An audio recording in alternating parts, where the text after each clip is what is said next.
If you're literate, you can write a book. Even if you're not literate, you can learn to write and read, and then you can write a book. If you can think, you can write.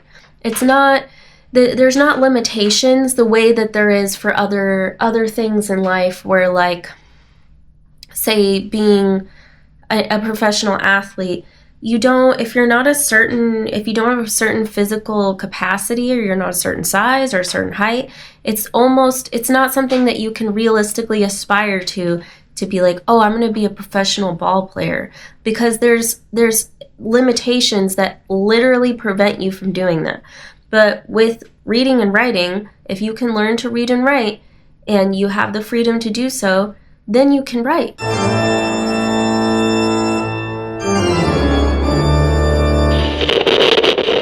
People do not realize how much they diminish the actual craft and work of the written word by kind of these offhanded sort of sentiments about it. Especially, I notice a lot that when you interact with people who don't know that you're a writer, or don't, in the second that they realize, if they have any interest, they might sort of hijack the conversation a little bit. It's not meant to be mean, I don't think, but it's like, oh, well, I want to write a book. I'm going to write a book about this, this, and this. I'm going to write about that, that, and that. And I find myself being like, oh, that's awesome. That's really exciting. How often do you sit down to write? And a lot of the time they're like, oh, never. And you're like, okay. You know that it's not going to write itself, right? You know that talking about writing and actually writing, and let alone not only writing, but finishing your projects and getting them into the world, that's a whole different thing than just having a sentiment or having an idea. An idea for a book is not the same thing as writing the book. So I think that when we hear this, anyone can write a book. Everyone's got a novel in them. People get this excitement about, like, oh, I could do that. Oh, I could do that. And it's one of those things where it's like, quite literally you can. Quite literally, you absolutely can. It's anyone who can pick up a pen and a piece of paper can start writing something. But is it going to be to the same capacity and skill of someone who actually throws their heart into craft and into doing the thing with complete and utter dedication? It's obviously not going to be the same. Yes, you can do it, but are you going to actually do it? Like, it sort of veers into is this a hobby, or is this a identity? And there's nothing wrong with it being, it's something that people do for fun or for just out of interest. Not everyone has to do something for the intent of it being like this hard-ass intensive act. But I guess what I'm trying to say is that people don't realize the intensive and extreme amount of devotion and work that goes into the written word.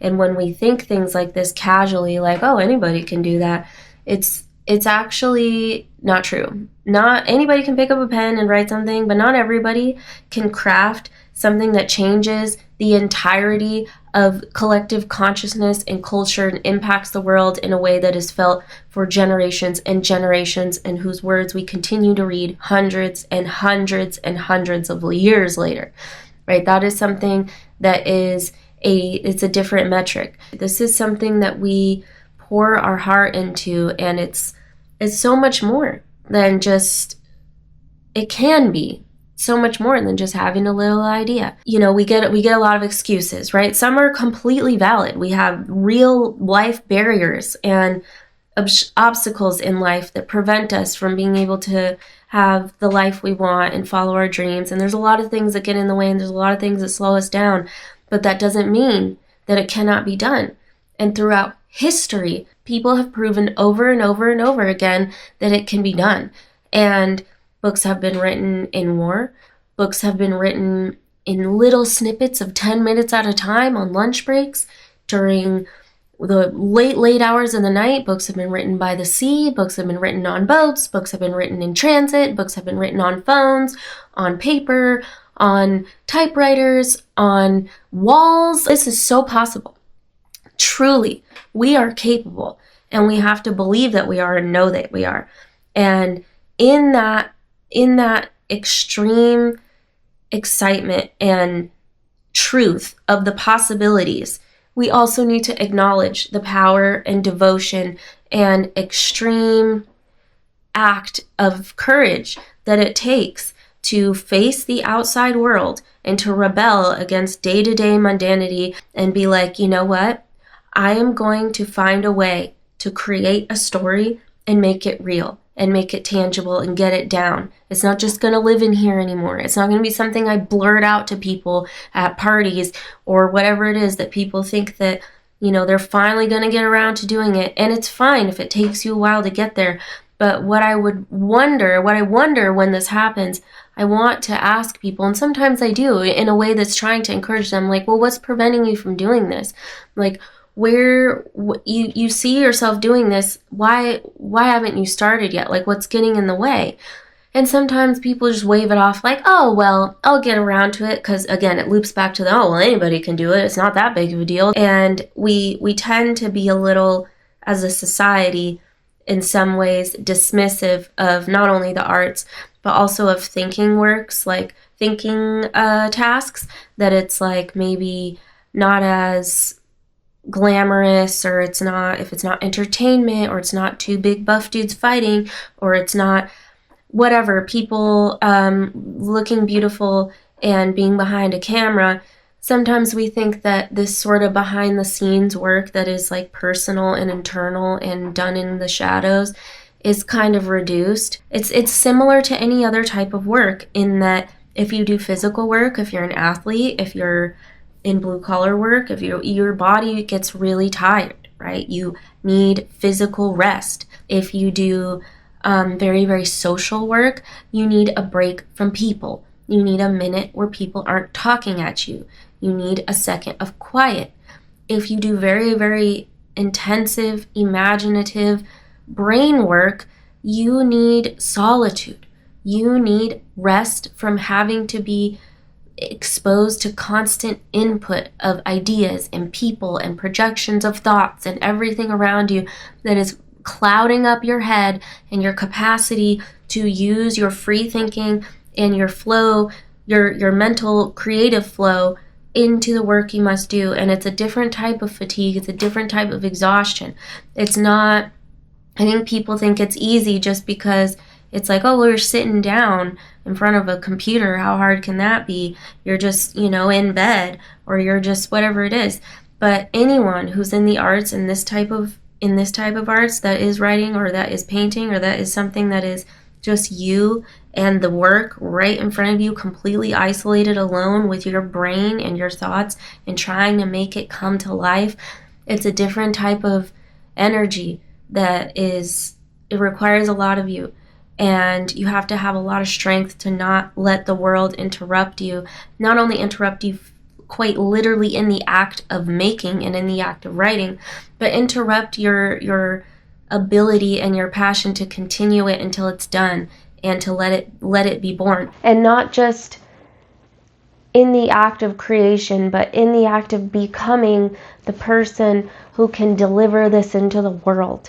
And it is a unique type of contribution that you have to make to the work, and a unique type of sacrifice from yourself. People just, unless they do it too, they do not understand. They think that it is that you're a recluse or something. And yeah, you have to be in solitude to create in this capacity during the act of creation, but it's not that simple. And even if someone's like lightheartedly trying out a craft that they just want to see how it works for them, or see how it feels, and maybe they don't want to pursue it further after that, even that, they are still doing the work. They're still putting themselves in the act of having to step into this type of work. So when we think like, oh, anybody could do that, it's anybody can do it with a certain gravity and acknowledgement of what it demands. So I want this to be encouraging, to know that like this is absolutely possible. Again, books have been written under outstanding circumstances, and that should charge us up to know that it can be done. But that should also remind us that the conviction it requires to pour yourself into this work. And it doesn't have to be terrifying or this drudgery or this impossibility, this daunting, oh no, no, no, no thing. It's more like a reverence. It's more like something like that you feel called to and something you feel the power in doing because it is bigger than yourself. It is devoting yourself to something much bigger than yourself, to the collective consciousness, to the art itself that must be born. And what that will create, the ripple effect, that's what's so eerie and strange about it, is something that we make now will continue to affect the arts and people and ideology and for generations and generations to come. If you want to create and you want to be someone who writes a novel, know that that is possible. You have the ability to influence people you will never meet because they will read your words 200 years after you've passed. That's astounding. But what is even more exciting about it is that you can do it right now today. It doesn't matter how old you are. It doesn't matter what you do for a living or don't do for a living. It doesn't matter how many things that you feel hold you back in life from other things in the world and other ways that the world measures you as not good enough. None of this matters. All that matters is that you are committing your thoughts and your intention into something bigger than you. Because once you sit down to that work, you're not even there anymore. You have gone. And your, whatever it is that is moving through you and your creation takes hold. You're under like some kind of trance or something. And now all the things that you are can somewhat melt away or be set aside, and this bigger thing that you're doing can come in. And that's really powerful and that's really magical. There's not a lot of things in the world and that we can ever do that amount to that. And of course, in the aspect of helping people and impacting others directly, this might feel like it's a little indirect, but it's not. It's absolutely not. It's just you're in the early stages of starting out in the drafting. But once it's done, it has a ripple effect. The work that you make will influence other works, which will influence other works, which will influence other works and ideas and beliefs and courage, and have this unique and strange impact on the world that we can never even imagine. It happens all the time, every day, with the arts and with a single individual mind. It's astounding what we can do. If you want to create change, and even if you don't want to create change, if you want to create joy and you want to create entertainment and you want to spread happiness and curiosity and creativity, you can. And so you must. And don't let all these external factors get in the way of like, oh, well, I gotta go to work. Oh, well, I gotta do this and that. Oh, well, my dad thinks that I shouldn't do that and I should be a doctor instead. Everyone who's done this before you has had to face these things as well. They've had to face people's opinions. They've had to face people being like, why would you do that? You're not making any money. They've had to face people actively trying to harm them or burn their work or burn their books or hunt them down for the work that they make.